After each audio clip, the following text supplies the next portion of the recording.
Hi everyone, this is Pragya Singh. Welcome back to my channel. Without wasting any time, let's start our lecture. Okay friends, तो आपको ये चीज़ समझ में आ गई कि आपने ऐसा सपोज लिखा है सम ऑफ 5 + 8 इज 5 इज 13, इस तरीके से आंसर लिखा हुआ आ रहा है। ठीक है, अब इसमें बहुत ध्यान देने वाली बात ये है, सपोज आप यहाँ पे गलती कर देते हैं। आपने यहाँ तो लिखा सम ऑफ 5 + 8 इज, और मान लो आप यहाँ पे लिखने में कोई गलती कर देते हैं। आप यहाँ पे लिख देते हैं सपोज 5 - 3। ओके, मैं एक एग्जांपल बता रही हूँ। आपने यहाँ पे तो उसको बोला सम दो भाई, तुम 5 + 8 का इस स्ट्रिंग के अंदर दिया, और यहाँ पे वैल्यू किसकी प्रिंट करवा दी, 5 - 3 की। तो आप बताइए क्या आंसर आएगा, सोचिए, गैस करिए। आंसर आएगा सम ऑफ 5 + 8 इज 2। ओके, मैं आपको आंसर दिखा देती हूँ। सेव एंड यहाँ जाके रिफ्रेश किया। क्यों आ रहा है ये आंसर? ये आंसर इसलिए आ रहा है क्योंकि देखिए, कंप्यूटर एक मशीन है। आप जिस तरीके से जैसे इसमें लॉजिक अप्लाई करोगे वैसा ये आंसर देता चला जाएगा। तो बहुत ध्यान से आपको अब ये लॉजिक अप्लाई करना है। अभी तक तो आप HTML की कोडिंग पढ़ रहे थे, उसमें तो सिर्फ टेक्स्ट था कि आपने जहाँ टेक्स्ट लिखा, जैसा लिखा वो उस अकॉर्डिंग टेक्स्ट को शो कर रहा है। ठीक है, लेकिन यहाँ पे आपको बहुत ध्यान से देखते हुए चलना है कि क्या आप लॉजिक दे रहे हो और क्या आप टेक्स्ट लिख रहे हो। ऐसा नहीं होना चाहिए आपने यहाँ पे कुछ और लिखा और आपने लॉजिक जो अपना है, यहाँ पे जो वैल्यू प्रिंट कराने जा रहे हैं वो आप किसी और की प्रिंट कराने जा रहे हैं। ठीक है, तो ये एक तरीके से एकदम गलत हो जाएगा। ठीक है, तो यहाँ पे मैं इसको सही कर देती हूँ, 5 + 8 कर देती हूँ। ओके, अब हम आगे बढ़ते हैं। तो यहाँ पे देखिए कि जैसे कि मैंने प्रोग्राम लिखा 5 + 8, आंसर आ गया 5 + 8। ठीक है, अब सपोज मैं चाहती हूँ कि वैल्यू चेंज हो जाए इनकी। ठीक है, मैं चाहती हूँ इनकी वैल्यू चेंज हो जाए। तो हर बार मुझे क्या करना होगा, ऐसी वैल्यू चेंज करनी, तो मुझे यहाँ भी वैल्यू चेंज करनी होगी और यहाँ भी करनी होगी, राइट। जैसे कि मैंने अभी यहाँ पे 5 - 2 कर दिया। अभी आपको करके दिखाया था मैंने 5 - शायद 3 करके दिखाया था, 5 - 3 करके दिखाया था। इसका आंसर आपको 5 + 8 इज 2 दिखा था। तो आपने यहाँ भी चेंज किया, तो आपको अब क्या करना पड़ रहा है, आपको यहाँ भी चेंज करना पड़ रहा है, आपको यहाँ भी लिखना पड़ रहा है 5 + 8। और आप मतलब इस तरीके से कहाँ तक हर एक चीज़ चेंज करते रहोगे। अभी तो आप सिर्फ कोड बनाना सीख रहे हो, पहली कोडिंग लिख रहे हो, तो कोई दिक्कत वाली बात नहीं है। ठीक है, लेकिन हम ऐसा कुछ चाहते हैं कि हमें बार बार वैल्यू चेंज ना हो करनी पड़े, ऑटोमेटिक वैल्यू चेंज हो जाए। ठीक है, तो हम इसके लिए क्या करते हैं, इसके लिए हमारे पास इसके लिए हमारे पास टेक्निक है वेरिएबल नेम की, यानी आपको वेरिएबल नेम के थ्रू काम करना होगा। ठीक है, वेरिएबल नेम क्या होता है आइए बताती हूँ। ठीक है, वेरिएबल नेम क्या होता है, जैसे कि वेरिएबल नेम आप एक तरीके से वेरिएबल ये मान लो कि वेरिएबल क्या है, एक कंटेनर होते हैं। ठीक है, जैसे कि फॉर एग्जांपल आपको कोई सामान रख रहा है अपने घर का, है ना। सपोज आपको अपने घर में शक्कर डाल रखनी है, फॉर एग्जांपल एक छोटा सा एग्जांपल आपको बता रही हूँ, है ना। आपको शक्कर रखनी है, आपको पत्ती रखनी है, कोई भी चीज़ रखनी, तो उसके लिए आपको क्या चाहिए, एक कंटेनर चाहिए। ठीक है, जैसे कि फॉर एग्जांपल आपको चाय बनानी है, तो चाय बनाने के लिए आपको आपके पास पहले तो कंटेनर अवेलेबल होने चाहिए और उन कंटेनर के अंदर सामान अवेलेबल होना चाहिए। ठीक है, चाय होना चाहिए, शक्कर होना चाहिए। तो हम उसके लिए क्या करते हैं, सपोज एक कंटेनर्स लेते हैं, एक कंटेनर लिया, देन कॉपी किया और मैंने पेस्ट कर दिया।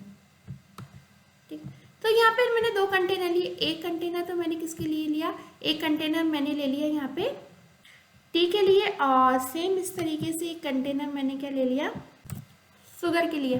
ठीक है, अब कोई भी सामान रखना है, कोई भी आपको चीज़ें रखना है, तो उसके लिए आपके पास क्या होना चाहिए, कंटेनर्स होने चाहिए। ठीक है, तो अब जैसे कि वैल्यू हम अब जावास्क्रिप्ट में देखने जा रहे हैं कि वेरिएबल क्या होते हैं। ठीक है, वेरिएबल बेसिकली क्या होते हैं, वेरिएबल कंटेनर्स होते हैं जिनके अंदर हम डाटा को रखते हैं। ठीक है, जैसे कि देखिए यहाँ पे आपने 2 कंटेनर लिए, एक टी है और एक में शुगर है। ठीक है, अब यदि आप चाय बनाने जा रहे हैं, तो चाय बनाने के लिए भी आपको फिर क्या चाहिए, एक और कंटेनर चाहिए जिसके अंदर आप क्या करेंगे, अपनी चाय की पत्ती और शक्कर को क्या करेंगे, ऐड करेंगे।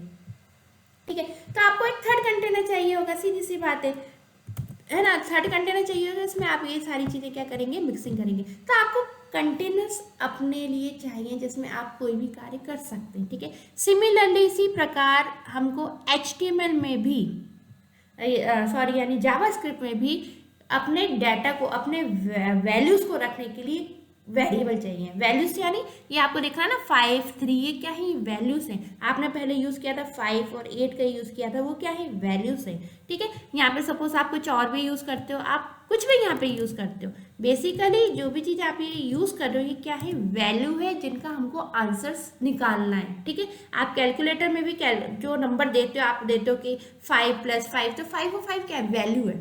तो इन वैल्यू को रखने के लिए हमको चाहिए होते हैं वेरिएबल, राइट।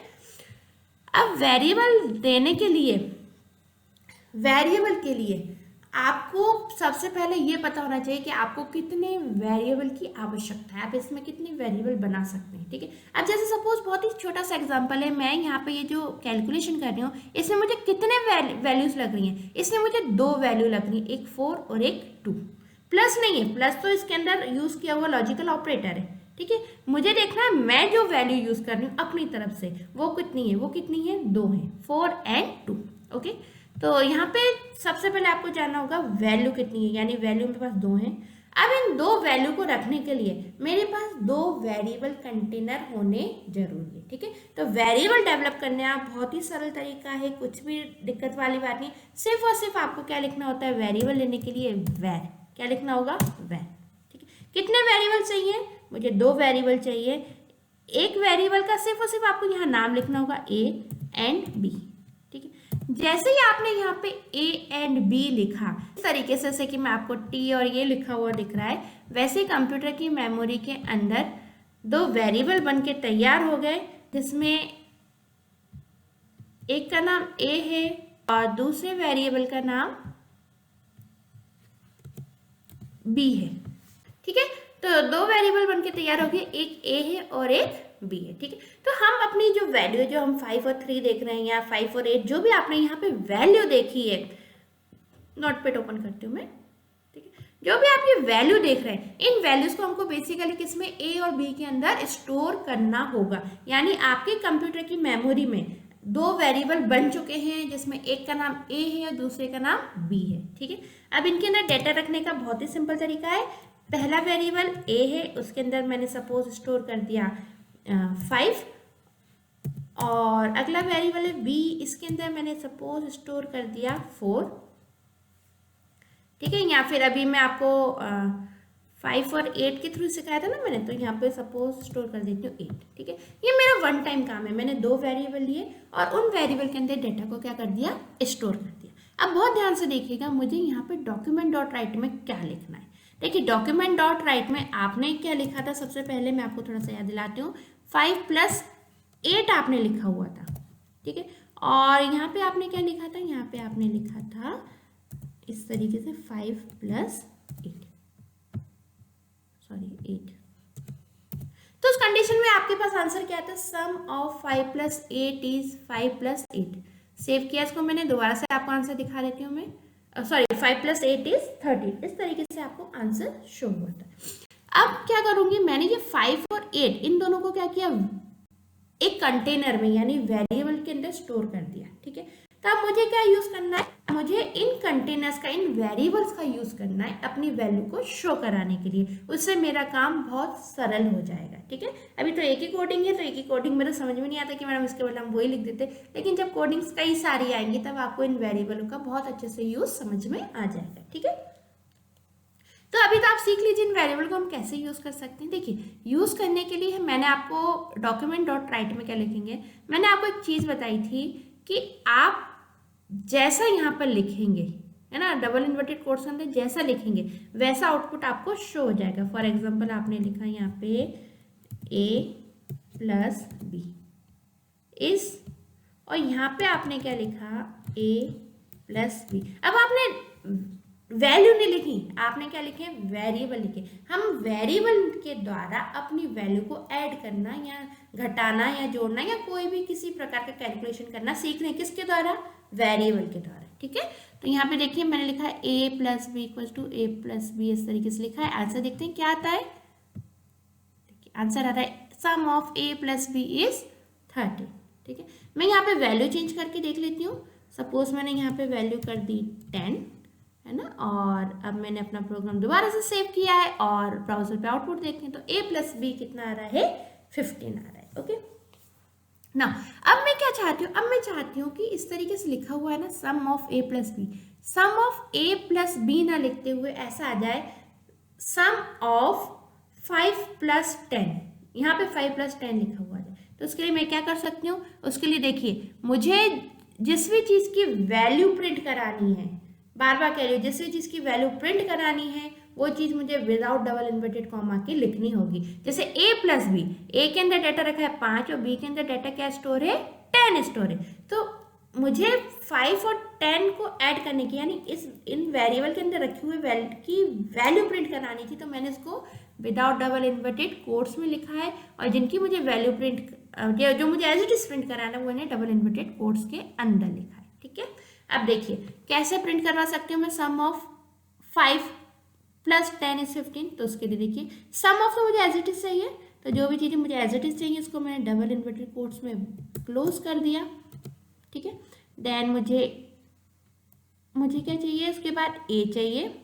ठीक है, तो मुझे a के अंदर रखी हुई वैल्यू की, यानी मुझे क्या चाहिए, सम ऑफ 5, तो a के अंदर रखी हुई वैल्यू मुझे प्रिंट करानी है, तो इस a को मुझे विदाउट डबल इन्वर्टेड कोट्स में लिखना होगा। और उसके बाद b है जो प्लस है, प्लस को मैं किस में लिख देती हूँ, इन्वर्टेड कोट्स के अंदर। ठीक है, ठीक है, और उसके बाद फिर मुझे b की भी वैल्यू चाहिए, तो b मैंने एज इट इज रहने दिया। ठीक है, उसके बाद देखो हर चीज़ को आप कॉमा से सेपरेट करते हुए चलना, अपने डबल इन्वर्टेड कोट्स के डेटा को और बिना डबल इन्वर्टेड कोट्स के डेटा को। ठीक है, तो यहाँ पे देखिए, उसके बाद मैंने इज लिखा है और यहाँ पे डबल कोट्स फिर से अप्लाई कर देती हूँ मैं। ओके, अब देखिए मेरा आंसर क्या आता है, फाइल के अंदर गए, सेव किया मैंने अपना डाटा और रिफ्रेश किया है, होगी। देखिए मैंने इनको सेपरेट नहीं किया था प्लस के बाद डेटा। ठीक है, मुझे क्या डबल इन्वर्टेड कोट्स के अंदर लिखा हुआ डाटा और बिना डबल इन्वर्टेड कोट्स के अंदर लिखे हुए डाटा को क्या करना है, सेपरेट करना है। सम ऑफ a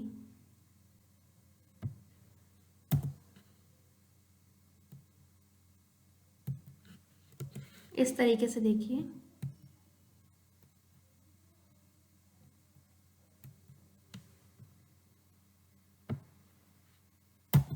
पर ध्यान से देखिएगा। देखिए सम ऑफ डबल इन्वर्टेड कोट्स में पैके, उसके बाद a की मुझे वैल्यू चाहिए, तो उसके पहले मुझे क्या करना होगा, कॉमा। कॉमा से आपको सेपरेट करना होगा डबल इन्वर्टेड कोट्स की चीज़ें और विदाउट डबल इन्वर्टेड कोट्स की चीज़ें। ठीक है, बहुत ध्यान से इस लाइन को देखिएगा। सेव करती हूँ मैं और आपको आउटपुट दिखाती हूँ। देखिए क्या आ गया, सम ऑफ 5 प्लस 8 इज 15। यदि आप नॉन टेक्निकल लाइन से हैं और फर्स्ट टाइम प्रोग्रामिंग सीख रहे हैं, फर्स्ट टाइम प्रोग्रामिंग देख रहे हैं, तो आपको ये चीज़ सीखनी, ये चीज़ आनी बहुत ज़रूरी है। ठीक है, अभी हम जावास्क्रिप्ट में है तो लॉजिक के थ्रू प्रोग्रामिंग नहीं, बहुत डीप में मैं अभी नहीं सिखा सकती। यदि आप सी लैंग्वेज या C++ लैंग्वेज सीखते हैं तो उसमें आपको प्रॉपर लॉजिक के थ्रू, एल्गोरिथम के थ्रू हम ये चीज़ें कवर करते हैं। ठीक है, लेकिन जावास्क्रिप्ट में हम इस चीज़ को डायरेक्ट ही पढ़ रहे हैं, अभी मैं आपको एल्गोरिथम नहीं सिखा पाऊंगी। ठीक है, तो जावास्क्रिप्ट के जब मैं प्रोग्राम बनाने जा रही हूँ तो मुझे देखिए डायरेक्ट इसमें यूज़ करना है। Sum of a plus B is a plus B. तो इस लाइन को आप बहुत ध्यान से देखना और बहुत ध्यान से इस लाइन के ऊपर आप वर्कआउट करना अपना। ध्यान दीजिएगा फ्रेंड्स, पहले बी वेरिएबल के अंदर मैंने वैल्यू दी थी 4, उसके बाद मैंने चेंज करके उसमें क्या कर दिया 8। वेरिएबल के अंदर लिखी हुई वैल्यू को आप कभी भी चेंज कर सकते हैं। दूसरी बात, वेरिएबल नेम कोई ज़रूरी नहीं आप a या b दें, आप अपनी मर्जी से कोई नेम दे सकते हैं, बट उन नेम को देने के लिए कुछ नियमों का पालन करना होता है, जो कि नियम में आने वाले टाइम में या आने वाले वीडियोस में आपको सिखाऊंगी। अभी आप हो सके तो a और b c ये नॉर्मल जो नेम बता रही हूँ मैं, इन्हीं के वेरिएबल नेम के द्वारा आप प्रैक्टिस अपनी कंटिन्यू करिए। इसके आगे मैं आपको वेरिएबल नेम लिखना सिखाऊंगी, यानी पूरे कंप्लीट रूल्स बताऊँगी वेरिएबल नेम लिखने के। ओके फ्रेंड्स, आज के वीडियो लेक्चर में इतना ही। इसके आगे हम नेक्स्ट वीडियो में कंटिन्यू करेंगे, बने रहिएगा इस वीडियो में। तब तक के लिए नमस्कार, thanks for watching, please like share and subscribe.